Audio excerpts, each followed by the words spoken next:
Hi, Bird. It's your mama.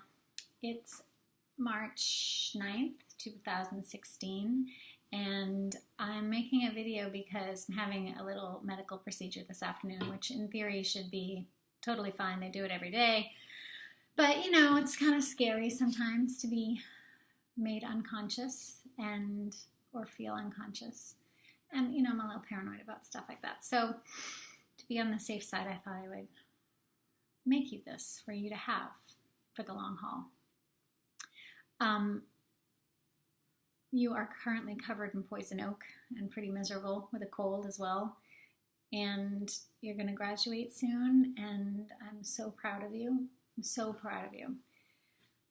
I was thinking about my dad yesterday because it was his birthday, and I think that I have dreams about him sometimes, and I just wish that I could have conveyed what he was like to you and to Jason, because I think they really would have gotten along pretty well, especially since they're both Republicans. But also for him to have known you, or for you to have known what he was like outside of my photos or memories. So I thought a little video might help you remember when you're older, when you have kids. I obviously can't go into my entire life in this video, and hopefully you will have strong memories. I don't want to say they'll always be good, but strong, vivid ones. And to know that, parents are just humans who make mistakes sometimes, and I think for the most part do really have the best interests of the child at heart for most people. You learn a lot about not being selfish and about letting go of your shit and focusing on the most important thing, which is your child. And I feel lucky.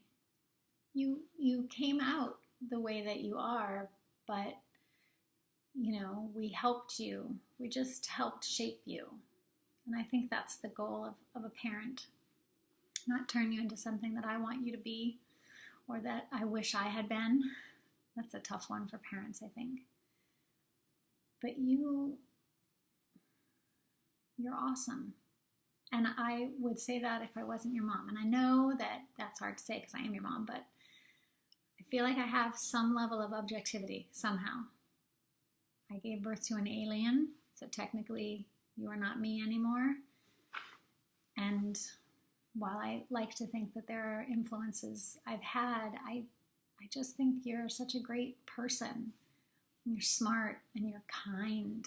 And, I hope one day you also look back on videos and things that you wrote and stuff when you were a child, when you were younger. Being a teenager is a tough spot. And you're kind of at the tail end. You're turning into a young man, and it's crazy.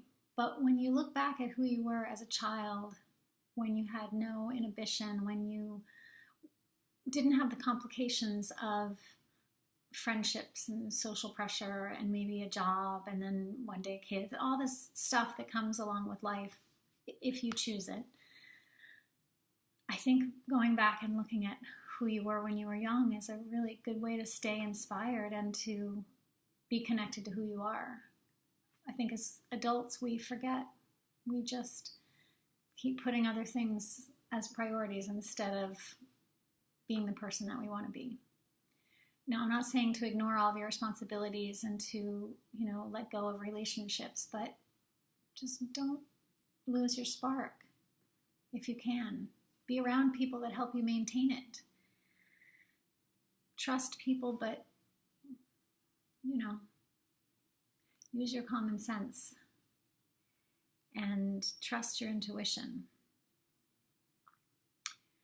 I hope one day you meet somebody smart and funny and who's maybe got a little bit of dark humor, but is also loving and caring and compassionate, especially toward herself and you, or himself if one day you decide you're gay.